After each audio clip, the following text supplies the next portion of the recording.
Hi, everybody in the YouTube stream, and welcome back after our small break. With me is Paulien Dresscher, who will be the next person giving her lecture, and her lecture is titled The Makeable Mind.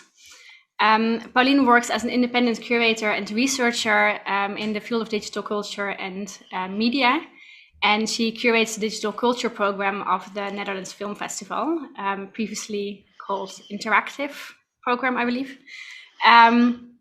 She is the curator of het Noorderlicht Festival right now in 2021 in Groningen, and she teaches media philosophy and curating interactive storytelling at Utrecht University. Welcome, Paulien, and I'll give the word to you.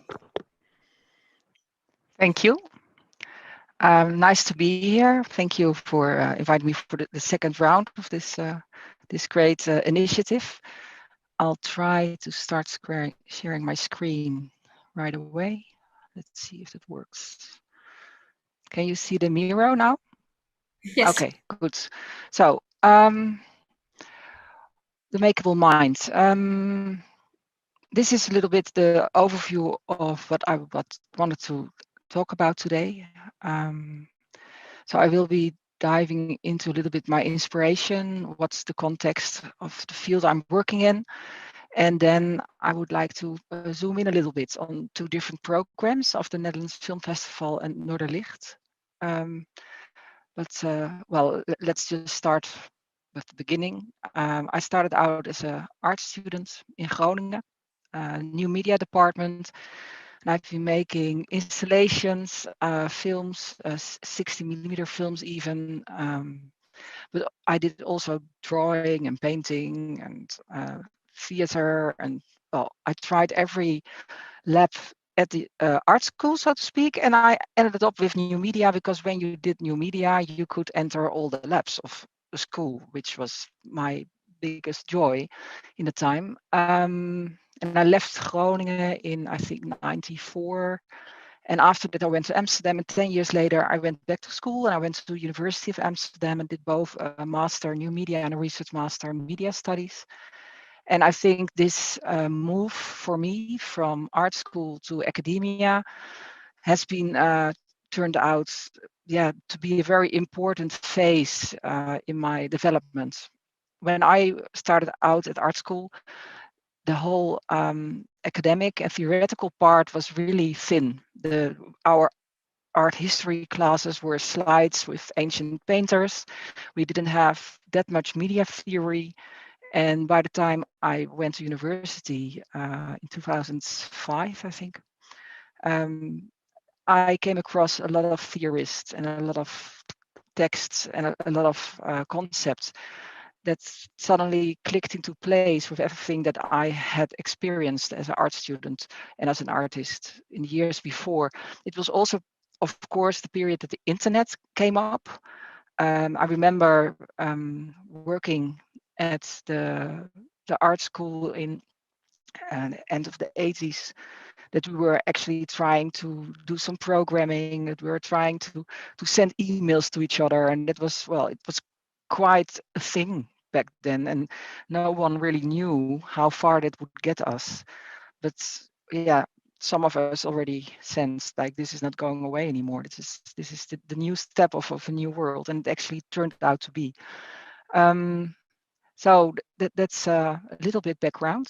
And since then, I've been doing quite a lot of different things. I've been working as a curator. I started actually at the Syndicate. It's a children's media festival and a film festival. And I was in charge of the media lab there from 2011 and 2016, which was a huge space of 1,000 square meters filled with over 50 installations, games, interactive works, and most of them just made by artists. So we reached out to artists to ask them, would you like to rework your work and open up for a younger audience, etc. I've been programming for I did that till 2016, and since then I'm working as a freelance curator researcher. Since then I moved to the NFF. taking care of the digital culture program, which was called Interactive before. I'm still doing that for 2 days a week, basically. I've been involved with Into the Great Wide Open, which is a music festival on the island of Vlieland, and with an art program. And I've been doing the art program for a couple of years. Right now, I'm more connected as an advisor and help them with, thinking about new themes and new connections, etc. I've been teaching always a little bit, 1 or 2 days a week, or 1 or 2 courses a year at the Willem de Koning Academy, Royal Academy in The Hague, University of Amsterdam, and now still University of Utrecht. I like the connection with the younger generation. I like to stay close to the development and ideas. That's something that really gives me a lot of energy always, and it also keeps me real, because I have to, think things through and try to get grips of what it is, what I'm actually doing. So that's why I always like to stay close to that. And also, when you talk about teaching for the university, it gives me space and time to sit down now and then and really do my reading. And if I don't have to, I don't find the time. And I think I'm too busy to actually dive in certain texts. So that also helps there. I've been doing quite some research over the years for different organizations. For Fontys University, for example, was my own research into the creative industries and mapping a network in the Netherlands, how the creative industries are related here. I've been writing some essays for Immerse. I've done some research for the Creative Industry Fund NL, for the New Institute, Felix Meritis Waag, all different sorts of assignments, but all tying in with this larger notion of the cultural industries. Advisory roles, basically most of the funds to the Netherlands. I've hang around there for a couple of years in a couple of different regelingen. And at the moment, I am also the curator of the Noorderlicht Festival, as mentioned before. That's a biennial festival, and this year starts in August 7th in the north of the Netherlands.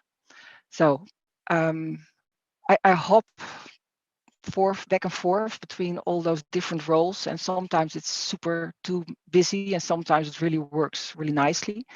I don't have the luxury to have my own home like Angelique, but at the same time, it also really inspires me to work constantly with other teams, with other organizations.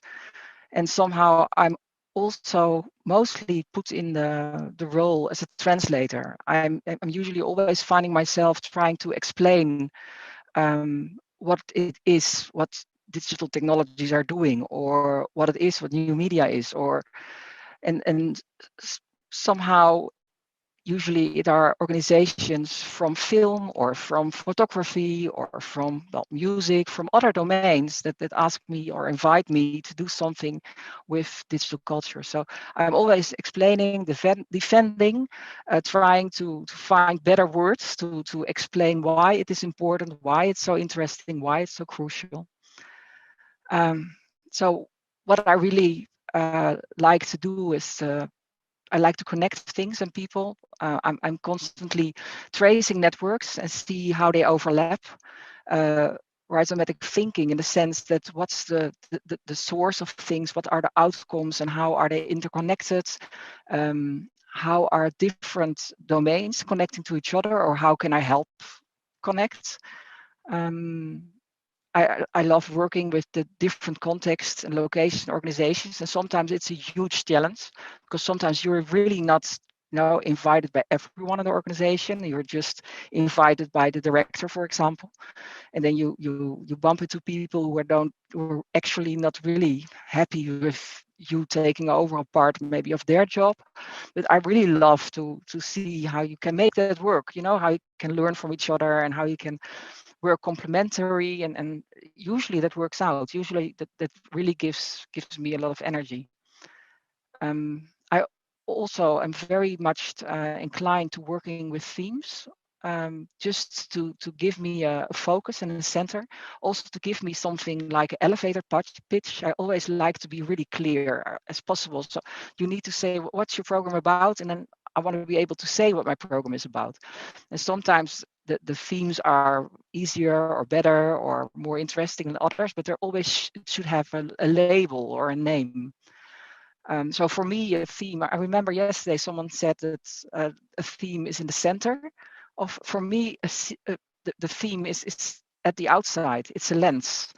It's a way to look at things. And there are a lot of topics or a lot of artworks or a lot of discussions that can fit under different themes, but the theme you use to approach it defines it at that moment. So, and that is what I see as my role as a curator, as a storyteller, if you wish, to use to develop those themes, and that way building new narratives around this and with different forms of instantiation and expressions.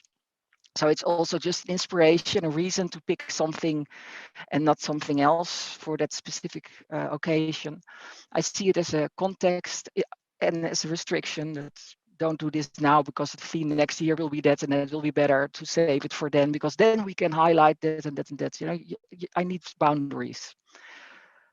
I do work a lot with open calls. That's not always by free will, but just because the organizations I work with usually do work with calls. And I do work with curated works, of course, and if possible, with commissioned works, because with commissioned works, yeah, that's where you can make your voice heard most more clearly, and gives you a chance to collaborate with the artist and to actually initiate certain discourses and certain discussions, and that's always interesting.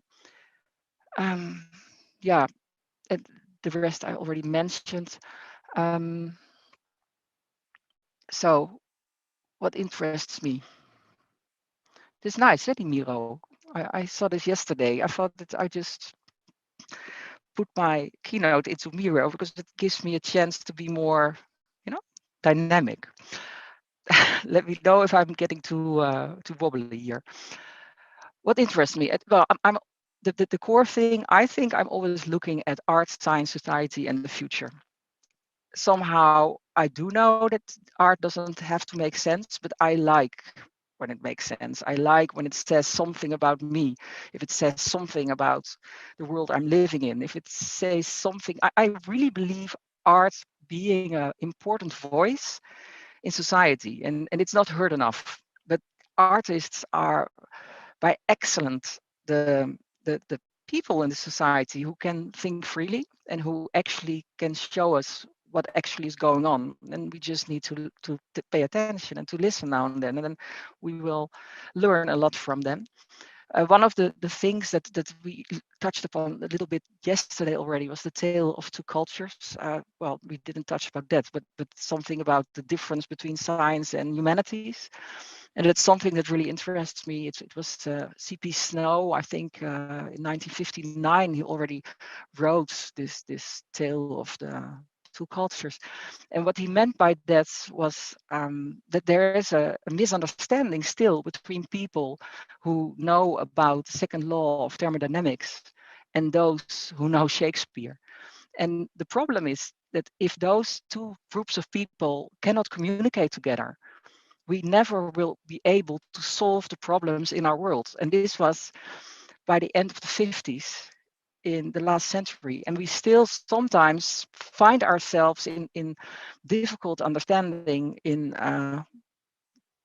from one end of academia towards the other end. Some people who are really diving into those kind of things in a very nice way is the Dutch philosopher Peter Paul Verbeek, for example. He's a philosopher of technology, and he really tries to approach science and design, and tries to make us understand what it means to be involved with certain technologies, and what it means to have the possibility to use certain technologies, and what it means on a humanities level.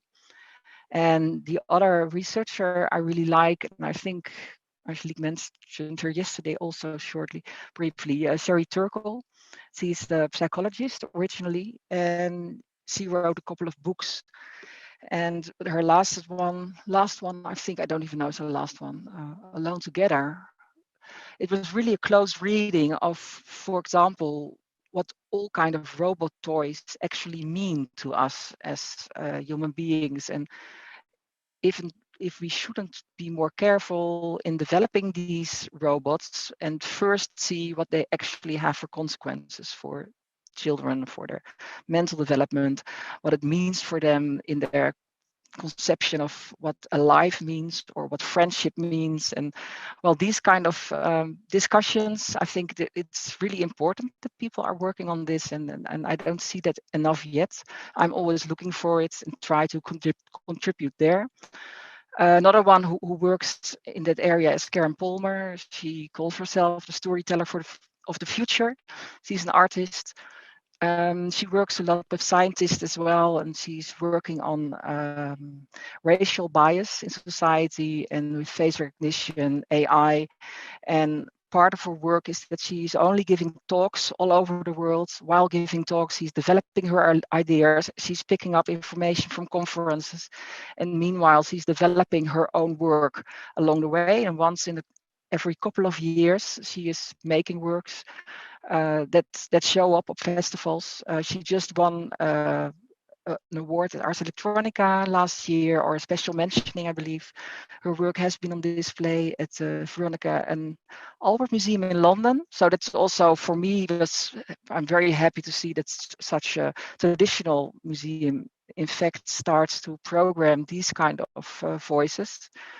Someone else who really is an inspiration for me on the level of technology and society is Federico Campagna.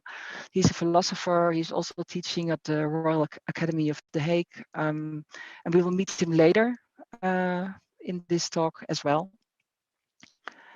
Yeah, basically, I think that you can see artistic practices and art as a laboratory of the future.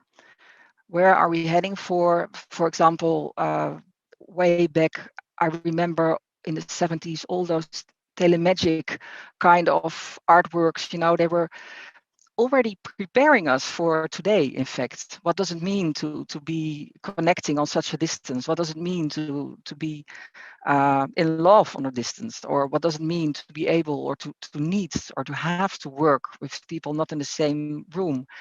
I think the experiments back in the 70s, if you put them next to what is happening now, that you can see some very interesting parallels. You can say that the artist is a canary in the coal mine. When things are going wrong, when the air becomes thin, they start to make noise. And there we should listen. We should give them space. We should give them a platform. So all these kind of thinking about technology and society results for me in a mixture of works, artworks, performances, but mostly new forms of storytelling, which I find fascinating. How can you tell a narrative? How can you convey an idea in different ways? It comes to different talks in texts, in workshops. They're all the same to me, and that's a little bit where I came from yesterday when I responded to we need exhibitions. I don't need just exhibitions. I need the workshops, I need the texts, I need the talks, I need the performances, I need everything that surrounds this artworks. So all I do all the time is trying to enlarge the surface of the artistic practice, hold it high and dive in to try to connect it to as many people as possible any way I can. Just try to make them see what it is we are all doing here, what we're all trying to discuss, because it's crucial. It's not just a left-wing hobby. It's the essence of who we are as human beings. And think as we are sitting here, we agree. But we are just this 2% of society, and we need to get it more out there. And therefore, I always really like to work for larger festivals, because there you have larger audiences, and there you have a chance to connect to people. Yeah. So while at it, finding new interfaces, sharpen the mind, redefine the definition of art and how it defines us. Usually, I travel quite a lot, also because I work for these larger organizations. I can visit other festivals, meet other people. This is really hard. Last year, I kind of enjoyed being home so much. It gave me a lot of extra time, a lot of extra peace of mind, and I was able to do other things. But at the same time, we were looking at new funky things, how to meet. So this is a really nice example of Oh Yay. It's a new platform. If you don't know it, check it out. It's for free. Still at free because it's a beta, and you can build your own room there. You can design your own room, and it's not. This is just a picture, but you can move yourself around freely. It feels really very intuitive. It really feels you're in a fun, exciting space. This was, for example, the Chinese restaurant Itfa Doklap last year designed for their festival, and you could talk with people. You can choose who you sit next to, and well, it's a nice alternative for traveling. And I found some more alternatives for traveling. I became a member of this cool organization. It's called the Guild of Future Architects. They are based in New York and Los Angeles, but basically all over the world, and they stand for inclusivity and diversity within the creative industries, and they invite everyone to join in who wants to help to develop a better future. So if you can see, people are from all over the world. They have meetings almost well, weekly, bi-weekly. You can connect to anyone. You can let inspire them. For me, this is kind of in place of traveling and visiting, and so I can meet new people and see if I can if I need people for a program to talk, or if I need collaborators, or I need to reach out in any way. These kind of initiatives, Stephanie Dinkins. It's a very interesting community, I think, which is for me a huge inspiration. And this is Kamel Sinclair. She used to be head of the interactive program, the New Frontiers program, it's called, at Sundance. She is now heading this Guild of Future Architects. Something else I'm really interested in is the research from the MIT. Have several interactive storytelling labs. One research is the Collective Wisdom program. It's been initiated by Kat Stizek and Willem Uriccio. Uriccio used to be teaching here in Utrecht. Kat is one of the people who developed the very first interactive documentary, High Rise, more than 15 years ago now, about the high rises in Toronto. And they interviewed, I don't know, tens and tens and tens of people who worked together on different forms of storytelling. And again, here, inclusivity and diversity of voices was very in the core of their choice who to invite for this program. You can roam around. It's an interesting website to check out. Connected to the MIT is the Immerse website with a lot of new content every month or every week, even sometimes, from all different sorts of the world, also from the Netherlands. I've been doing their research last year about Our Brave New World with a couple of blog posts about how the creative industries and the cultural industries is trying to give us a better future. And then there's also something else I like to mention. A really nice article if we are looking into the future. It's by Edward Schenken, and he wrote this for the Baltan Laboratories in Eindhoven, here in the Netherlands, in 2010, about how art can be seen as a laboratory. And it's the chapters are headed by different quotes from different people about the future, debunking this so-called future as the place to be. And it's you can find it online. The article, I find it really nice to read. And then next to all that future storytelling, we have here someone who says, don't go into the future, but stay here in the here and now, staying with trouble. Maybe you've heard this, but I just thought I'm going to show this because it's a really nice quote, I think. And it's for me kind of the reason why I really would like to stick with storytelling. Let's see if I can full screen this.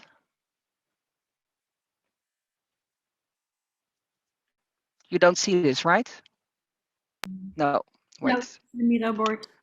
Yeah, try again.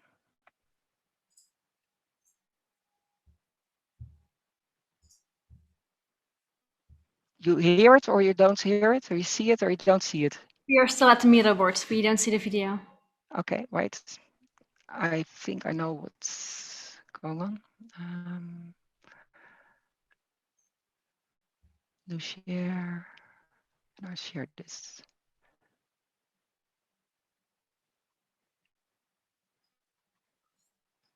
I think you might have to re-screen share, Paulien, because now we don't have any sound. You don't see or you don't hear, or both. We can see it, but we can't hear it. Okay. I think you might have to quit your share for a second and then share again. I have shared sound. Yeah, I see it here. Yeah. Okay, there we go. A serious person faces those who came before, does not face the future, but faces those who came before so as to leave more quiet country to those who will come after. You don't face those who come after. You can't face those who come after. But we can face those who come before. And we can live in a thick present, not an instantaneous present. A thick now. We're taking care of each other, human and non-human, for partial healing and for flourishing, remain at stake. So it's that kind of temporality that informs my theoretical methodology, my theoretical and methodological toolkit, if you will, which I have reduced to the signifier SF, which obviously means science fiction, but fundamentally for me it means cat's cradle or string figures, that kind of tying together and passing on of patterns. String figures, science facts, science fiction, soin de ficelle, thank goodness for the French, speculative fabulation, speculative feminism, and maybe above all, so far. That kind of making patterns with each other that are at stake to each other, patterns that can fail, patterns that can be dropped, inherited patterns, invented patterns. Think we must, said Virginia Woolf in Three Guineas. She said it during World War I, when she was arguing against women supporting the war effort in World War I, a very difficult position to take in that time. Virginia Woolf's Think We Must resonates through the history of serious worlding, through the history of serious SF. And from Marilyn Strathern, I take these kinds of recursive, not a joke. It matters what stories tell stories. It matters what thoughts think thoughts. It matters what worlds worlds. It matters what relations relate relations. That the job for those of us who would be serious is to somehow inhabit the troubled contact zones, inhabit the troubled patterning that is at stake and not finished, and undo and redo each other, compose and decompose in risk, so as to somehow strengthen the arts of living on a damaged planet. Okay, go back to my spreadsheet now.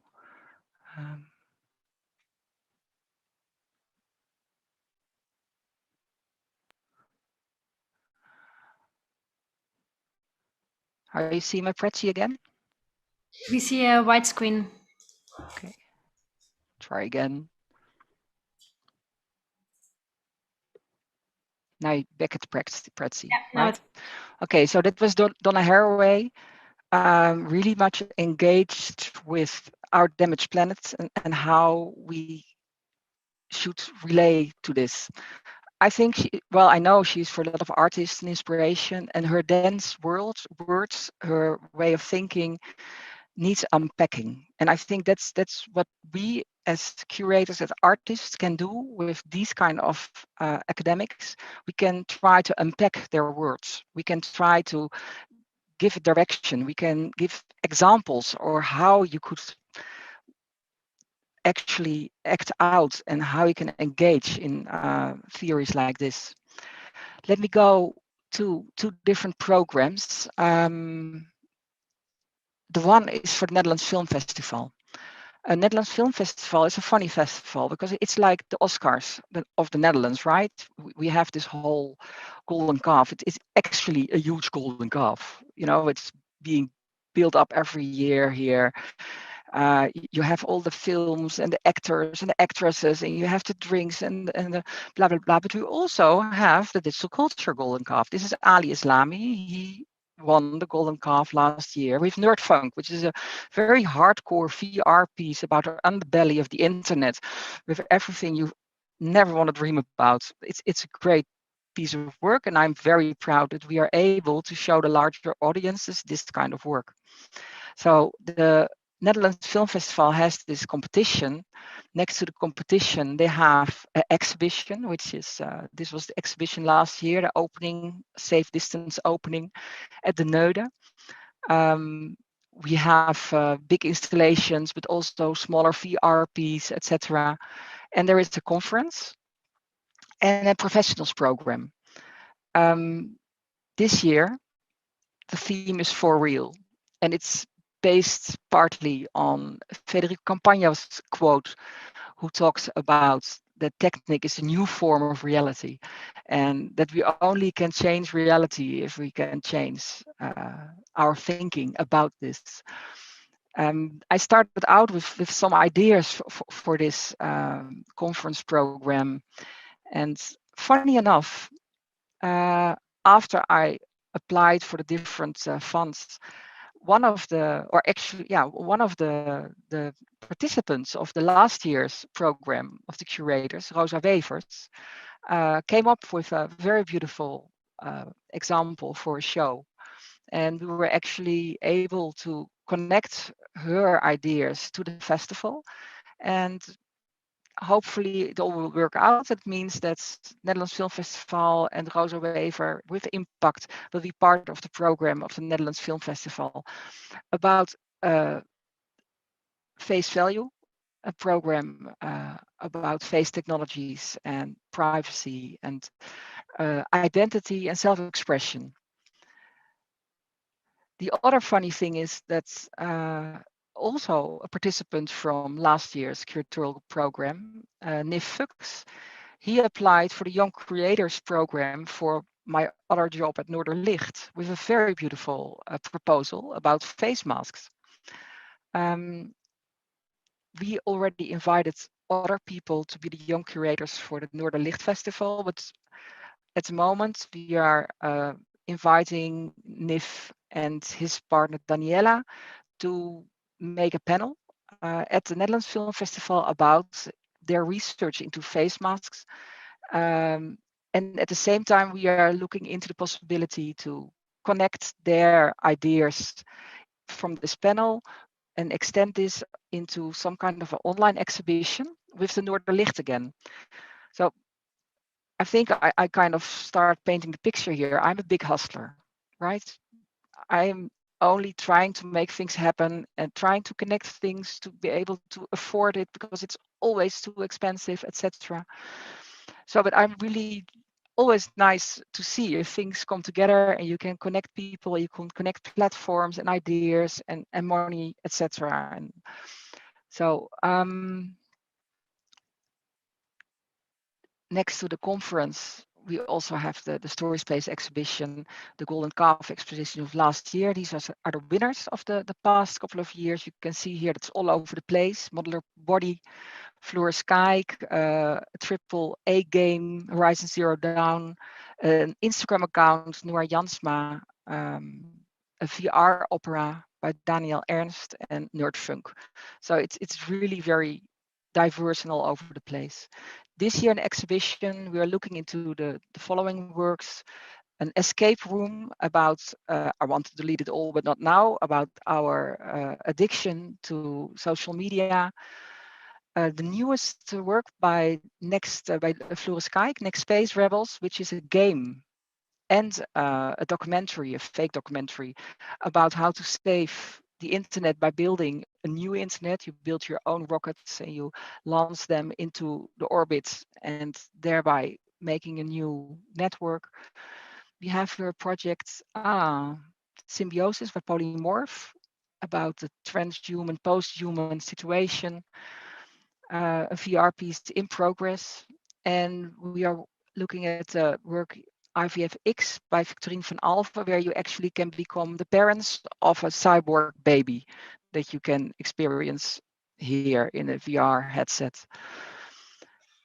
So then last year, the theme of the Netherlands Film Festival was Life as We Know It. Life as We Know It was about life crumbling beyond our feet. The life is changing so much, you don't really know how to get a grip to it.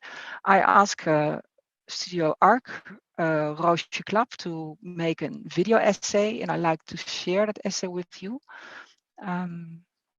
because it connects a little bit to Noorderlicht. We do the trick again.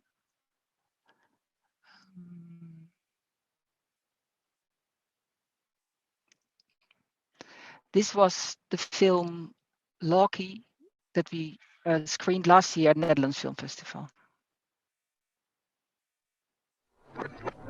I'm speaking to you at what I know is an increasingly challenging time. A time of disruption in the life of our country. A disruption that has brought grief to some, financial difficulties to many, and enormous changes to the daily lives of us all.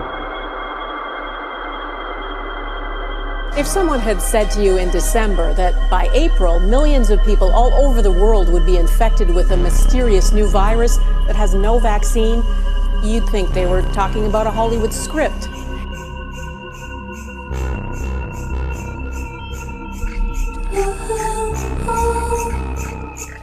What? What?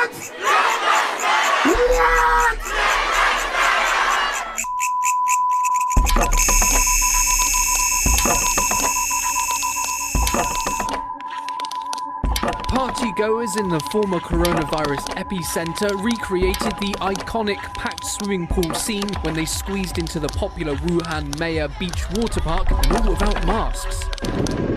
Tonight in Oregon, devastation and desperation after scenes like this, a massive fireball exploding. Net op rechtsboven je line of sight, daar is dat steek. Naar rechts. Ja, zo. Let's say China. China.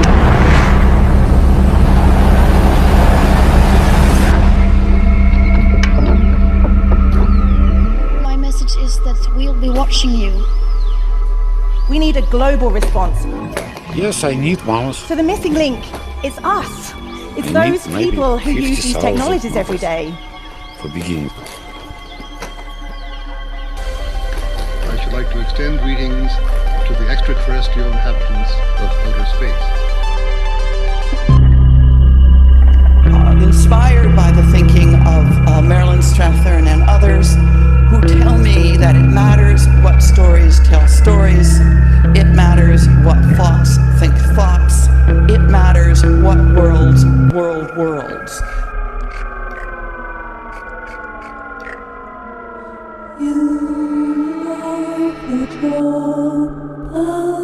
Do you love your future? I think this is strange.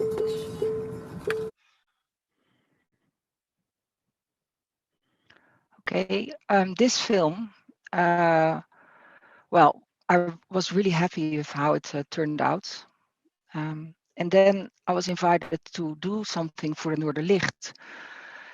And there the theme, the Makeable Mind, came up. Noorderlicht, a very traditional film photo festival originally. with a lot of photography. And then I found out that the main location was this church. And then it was really an easy step to think, why shouldn't we build Loki into the real space and we turn it into an AI with a huge computer in the middle that is selecting images, that is constructing the sounds.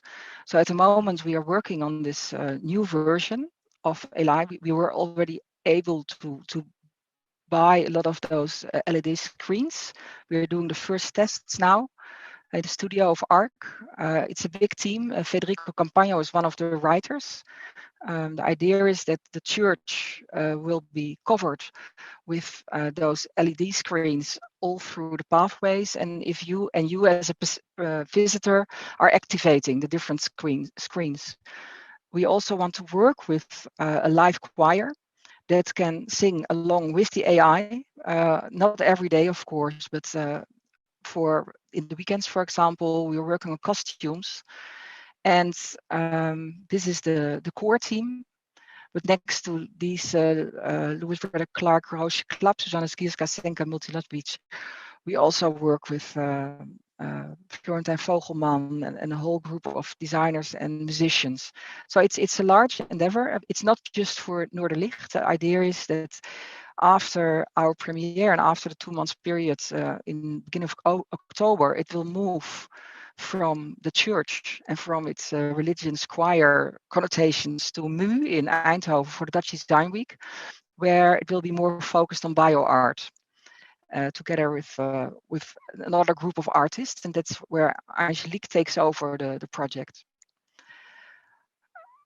One more thing, because I'm running out of time here, I see big challenge for me. These are the locations for Noorderlicht, quite a lot, and we only found out last week how much money we have, so I'm very quickly moving into new agreements. This is a very interesting location. I like it so much. The Tjumi Pavilion in Groningen. It's a completely transparent box. I invited Simone Giel to come up with a project, and she is reworking her winning project she built for Hack about the domestic objects being morphing around and thereby questioning the categorization and signifiers of things, both in a video and in real objects. What is it? Is it a vase or is it a bowl? It's based on the theories of William Labov's from the 70s. Very expensive again. Here is my hustling skill at work. I couldn't afford this. I'm talking to Cinekids. They love the idea. We make a children's version. We can ask money from the AFK. Hopefully it all works out, but everything happens at the same time. The creative part, the money finding part, the collaborating finding part, and yeah, and you just hope everything comes together at the right time. And you probably will lose some and win some. Here's another huge location I really love, Artvie in Westerwolde, in the middle of nowhere. A lot of trees, a very big space. And I'm working here with a couple of artists about new nature. After nature, it's called. Margriet Lucas, Persijn Broersen, Even Ruff, work from Jacques Parconte, and Jan-Robert Leegte will build a new installation based on performing landscape. Maybe you've heard of it. New sound piece. Well, this is a little bit where I am now.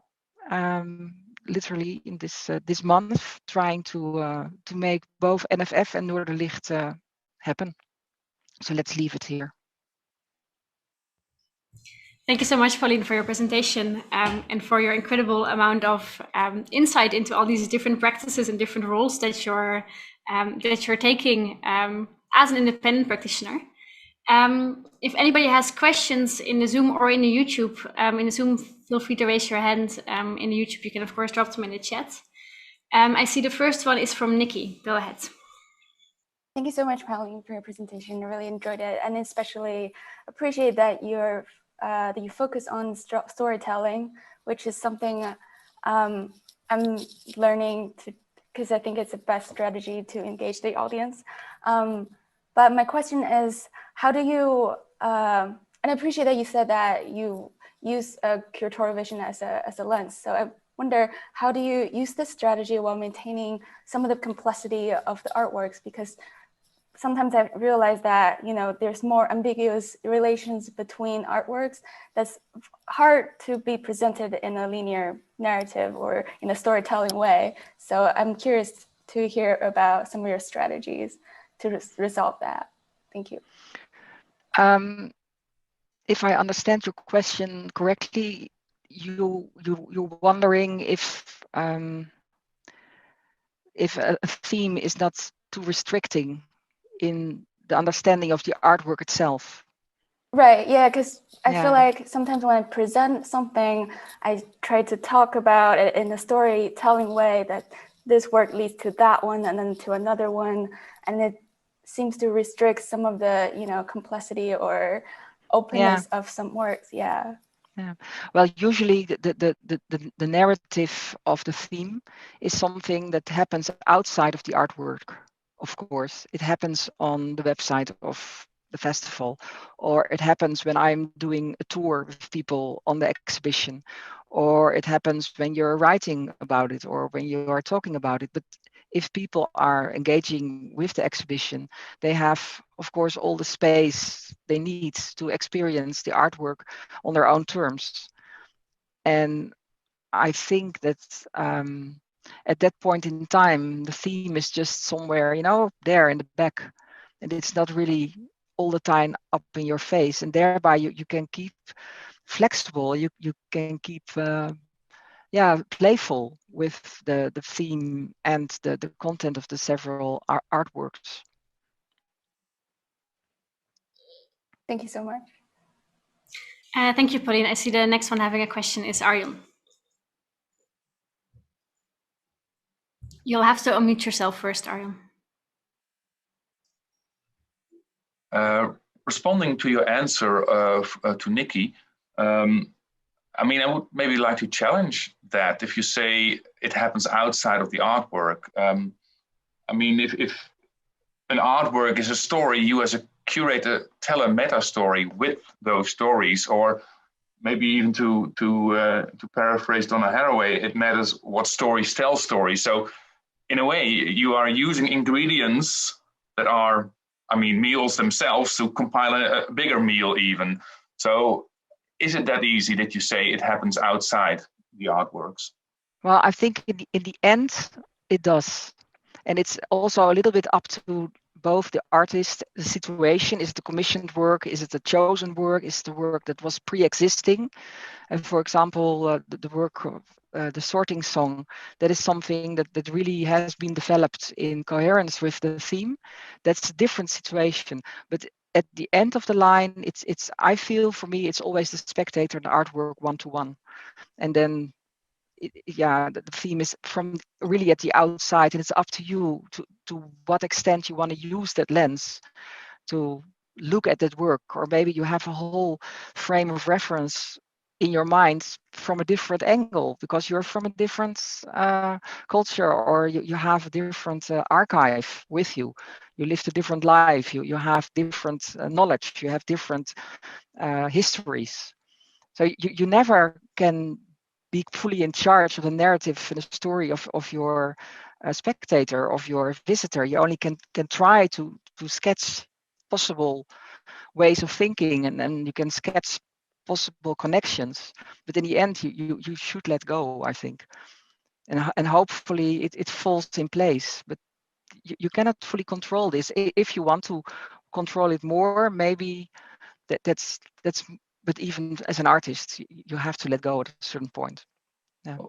True on the one hand, but you have an influence. I mean, you shed a certain light on an artwork, which makes it maybe more difficult to see certain aspects, and it makes it very easy to recognize other aspects. Yeah. I think that's the responsibility and the joy of being a curator. And all the other elements you have at hand, such as a publication, as discussion evenings, inviting people to give talks, to unclutter or even extend the possible implications of certain ramifications of themes. That's, I think, the joy and beauty of the role of the curator. Thank you, Paulien. Then next up, we have a question from Stefan. Thank you, Paulien, for your presentation. Just one question. It's quite difficult in our context, and I'm talking about an African context, like in Zambia or in Congo where I'm working, to try to talk about political questions openly. And what we are trying to do in general, we are trying to use metaphor. And in the same time, we use some object in the art space, trying to open the discussion with the public. But it's the work of artists to have some material, some usual material. And in the same time, we are like trying to ask to the public to talk, to make a dialogue themselves with those material, with those work. But the question, myself like a curator, sometimes I'm a bit wondering by the way that public, we are not prepared to have some discussion related to the background, what they have.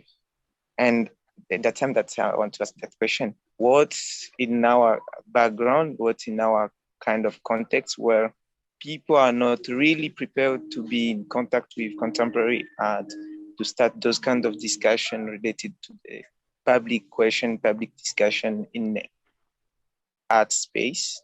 What kind of strategy can we start to use and try to open those kind of political discussion? And even politicians themselves, they are inside the art space, they will see there is just some material. Maybe they must read the text, but to have like a key and open the discussion and read through what we want really talk about in that exhibition. Thank you. I think if I think your question is how can you reach your audience that are maybe not yet ready to talk about certain topics, and how can you be more open to them, that they are open to whatever it is you want to share with them. Well, I think that, for example, sometimes children are a really great way to reach a general audience. And the years I've been working at Cinekit, I saw very often that we secretly were educating the parents instead of the children. They were the horse of Troy, the artworks. You know, we invited them in, the children and the parents. And the children, they were just running around. They jumped everything and they started playing, pushing all the buttons and trying it out. And the parents were like, oh, freaking out. What is going on here? What should I do? I cannot make a mistake. And somehow by guiding the children and giving the parents the opportunity to learn with them, and they were under the impression that it wasn't high art. And for my definition, it was just made accessible for younger audiences as well.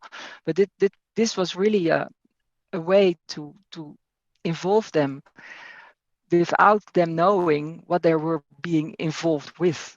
And after 1 or 2 hours spending around in the exhibition, they came out. And very practically, for example, we had on every work, we made little cards you could draw off the block and you could take home.